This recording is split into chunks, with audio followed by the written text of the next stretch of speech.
बच्चा लोग, Soham sir physics expert, Aaradhya classes, हाँ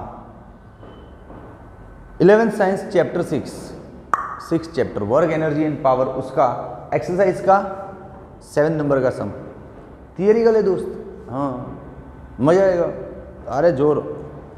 वो पता है ना, थियरिकल में पूरा कंसेप्ट निचोड़ के डालते हैं लोग, तो अपने भी निचोड़ के ही पढ़ाई किया है, अपने ऊपर ऊपर का पढ़ाई किया ही नहीं है कभी। चलो आ जाओ,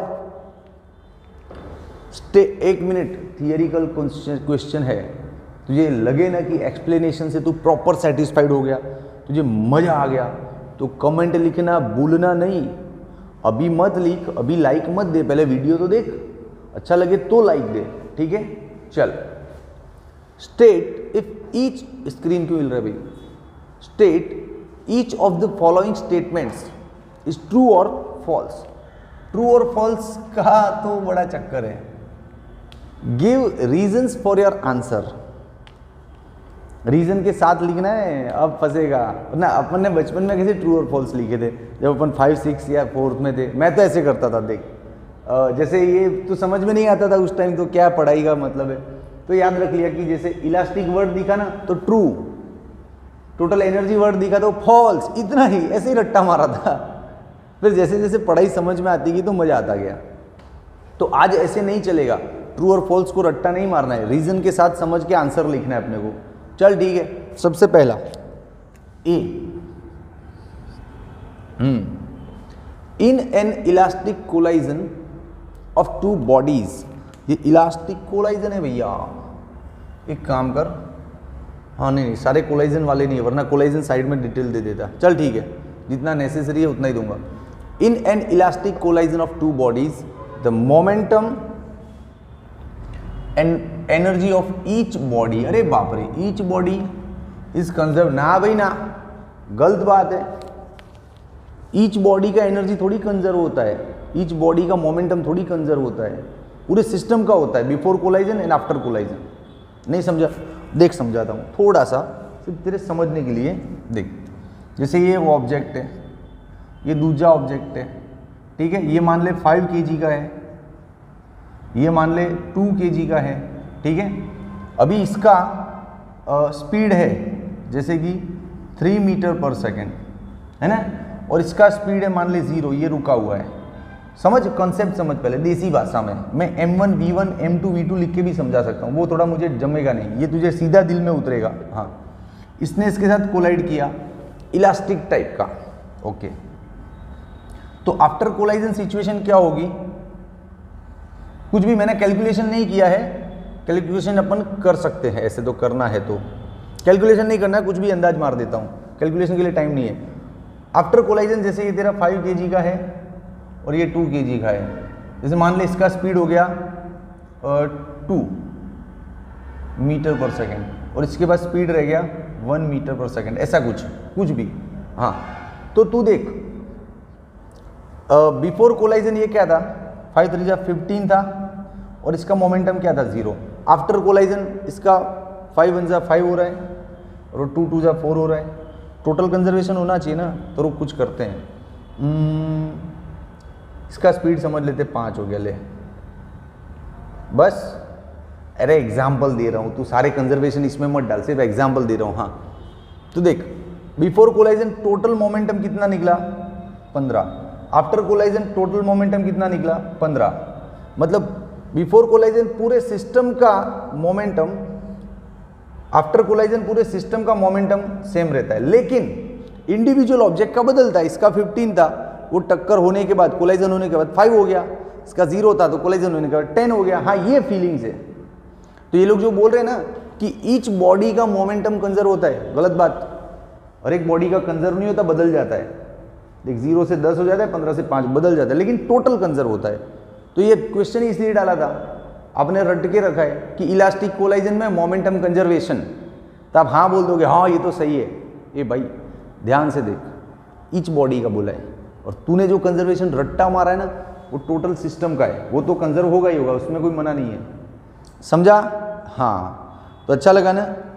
तो अब इसको राइटिंग भी तो देना है, सिर्फ ट्रू और फॉल्स देना है। तो चल आंसर दे दे, फॉल्स। रीजन भी दे,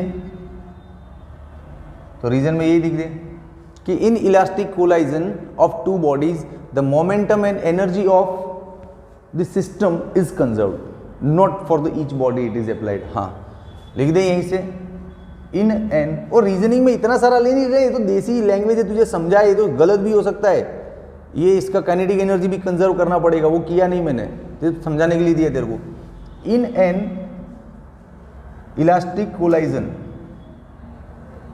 of two bodies the momentum and energy of system is conserve. ये सही सेंटेंस है, सिस्टम का कंजर्वेशन होता है। ठीक है, चल अब दोस्त नेक्स्ट बी ले लेते हैं, जगह तो पूरी ए में ही भर डाली, कोई बात नहीं, ये आंसर है अपना फॉल्स। अब चलो B, total energy of a system is always conserved. बराबर है, सही है, टोटल एनर्जी सिस्टम का कंजर्व होता है, no matter what internal external forces on the body are present. नहीं यार, ये फिर इन्होंने लोचा मार दिया लिखने में। टोटल एनर्जी कंजर्व्ड होता है, लेकिन जब तक कि बाहर से कोई हड़ ही ना करे, गुजराती समझता है, बाहर से कुछ डिस्टर्बेंस ना हो तब तक टोटल एनर्जी रहता है। बाहर से किसी ने और धक्का मार दिया तो वो एनर्जी ऐड हो गया ना अंदर। तो जब तक एक्सटर्नल फोर्स नहीं है तब तक एनर्जी कंजर्व होगा। जैसे ही एक्सटर्नल फोर्स आया, बाहर से किसी ने धक्का मारा, तो एनर्जी अपने आप बढ़ जाएगा। वो आया कहाँ से? बाहर से आया, सिस्टम में तो था नहीं, लेकिन अब सिस्टम के अंदर इन्वॉल्व हो गया तो बढ़ा देगा एनर्जी। समझा ना? तो इन absence of external force total energies conserve. तो ये भी फॉल्स है। चल मस्त, देख कितना बढ़िया लिखा है अपने को अट्रैक्ट करने के लिए कि टोटल एनर्जी इज कंजर्व। तो हम आगे का पढ़ते ही नहीं, टिक कर देते कि हाँ यार एनर्जी कंजर्व होता है। ये भाई रुक, आगे का पढ़ कि no matter what internal and external forces on the body are present. ऐसे थोड़ी होता है, नहीं होता है। लिख दे फॉल्स, फॉल्स, और रीजन दे दे कि total energy of a system is always conserved in absence of external force. Total energy of system is conserved in absence of external forces। चल ठीक है, ये भी फॉल्स था भाई, तो इसको भी रेड कर दो ना। हाँ मजा आ गया। चल next C, work done in the motion of a body over a close loop is zero. अरे ऐसा भी कहीं तो पढ़ा था कि बंद मार्ग पे वर्क जीरो होता है, work done on close loop is zero, लेकिन वो कंजर्वेटिव फोर्स हो तो ही ऐसा होता है। ये भी पढ़ा था। हाँ तो फिर से देख, तेरे को अट्रैक्ट किया कि work done in the motion of a body over a close loop is zero. हाँ सर होता है क्लोज लूप पे जीरो, लेकिन सिर्फ कंजर्वेटिव फोर्स के लिए। इधर क्या लिखा है? For every force. नहीं यार, ये यहाँ पे आके गड़बड़ मार दी इन्होंने। लिख दे फॉल्स कि ऐसा सिर्फ कंजर्वेटिव फोर्सेस के लिए होता है, जैसे ग्रेविटेशन फोर्स है। और भी कोई है कंजर्वेटिव फोर्स तो लिख कमेंट में नाम। हाँ बाकी सारे फोर्स के लिए ऐसे थोड़ी होता है, तो लिख दे फॉल्स। ये मैंने तीनों में एक चीज मार्क किया, जो ओपनिंग लाइन है ना वो मस्त है, फिर पीछे की लाइन में इधर ईच बॉडी कर दिया तो अपन फंस गए, इधर एक्सटर्नल फोर्स कर दिया तो फंस गए, इधर एवरी फोर्स कर दिया तो फंस गए। हाँ दिमाग लगाना पड़ता है ना। इसका रीजन क्या लिखोगे? तो सीधा शॉर्ट में लिख दूं, it is true for conservative force. ठीक है, चलो अब लास्ट वाला है डी। जगह तो यहां पे मिल जाएगी भाई। कैमरामैन ये सब कवर हो रहा है ना, कैमरामैन रुको इसको थोड़ा बॉर्डर कर देते हैं। अब तक वीडियो देखा इतना, तुझे पता तो चल गया होगा कि वीडियो कैसा है, अच्छा है नहीं है। तो अब थोड़ा पोज कर, लाइक वाइक ठोक, अरे कमेंट वमेंट लिख। हाँ फिर चल आगे का वीडियो देख। अब आजा, डी क्या बोला?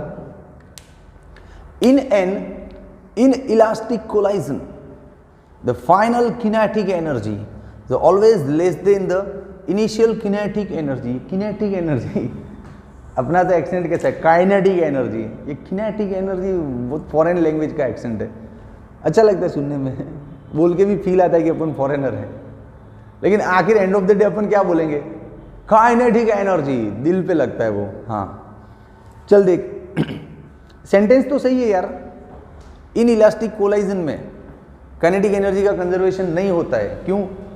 क्योंकि before collision and after collision, after collision energy कम हो जाता है क्योंकि टकराने में थोड़ा वेस्ट हो जाता है इन इलास्टिक टाइप में, याद है ना?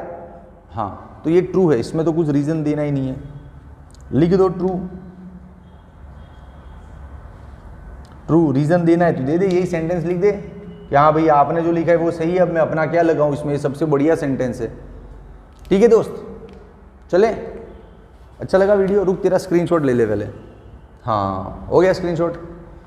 अब तू मान ले कमेंट करना भूल गया है तो अब तो कर दे यार, लाइक तो दबा दे। चल बाय।